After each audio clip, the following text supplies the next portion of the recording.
Animal adoptions rise after surrenders from non-pet friendly rentals. After reaching maximum capacity at its regional South Australian shelter 3 months ago, the South East Animal Welfare League is now experiencing high adoption rates. Key points: a regional SA shelter says many of its animals have now been adopted. It says the situation has turned around since being at capacity 3 months ago. RSPCA SA says there remains a high volume of animals in care. Rising cost of living pressures have led to some people surrendering new pets after record animal adoption rates across the country during the COVID pandemic. To stay up to date with latest top stories, make sure to subscribe to this YouTube channel by clicking the button above this video. Southeast Animal Welfare League Coordinator Katrina Twilley said the organization's shelter near Mount Gambier had been unable to accept any more dog surrenders a few months ago. "We did get to capacity at one stage and had to shut down, just so that we could give the best care for the animals," she said. "We didn't shut down completely, we did adoption and pound releases by appointment." She said it stopped the shelter from being overrun. "It worked out really well,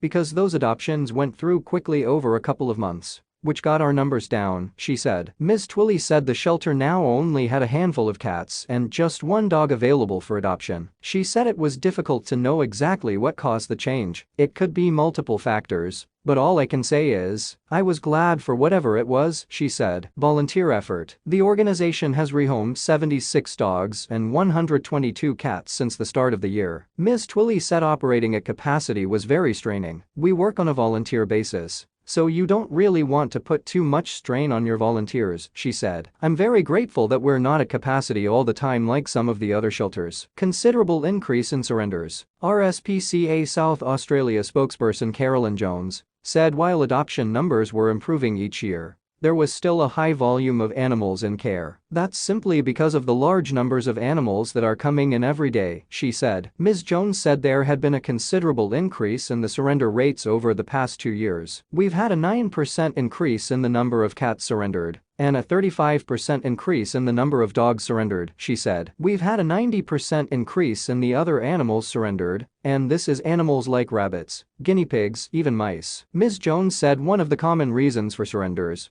was that people weren't able to secure accommodation in the rental market that allowed pets. "This is something that we have been campaigning on for some years now to increase the stock of affordable housing in the rental market for people and their animals," she said. RSPCA figures show there were 242 animals in care on September 30, 2018. On the same date last year, that number was 423. It had again risen last month to 786. Adoption opportunities for all. Greyhounds as pets. South Australia said it received an overwhelming response from Mount Gambier residents at its first regional adoption and foster day last week. Chief Executive Bedell Francis said 4 of the 10 greyhounds available on the day were adopted. "We were so happy with the response and the overwhelming sense of community," she said. "We had so many people streaming throughout the day. We couldn't be more grateful for the fantastic local trainers and all of their efforts and hard work,"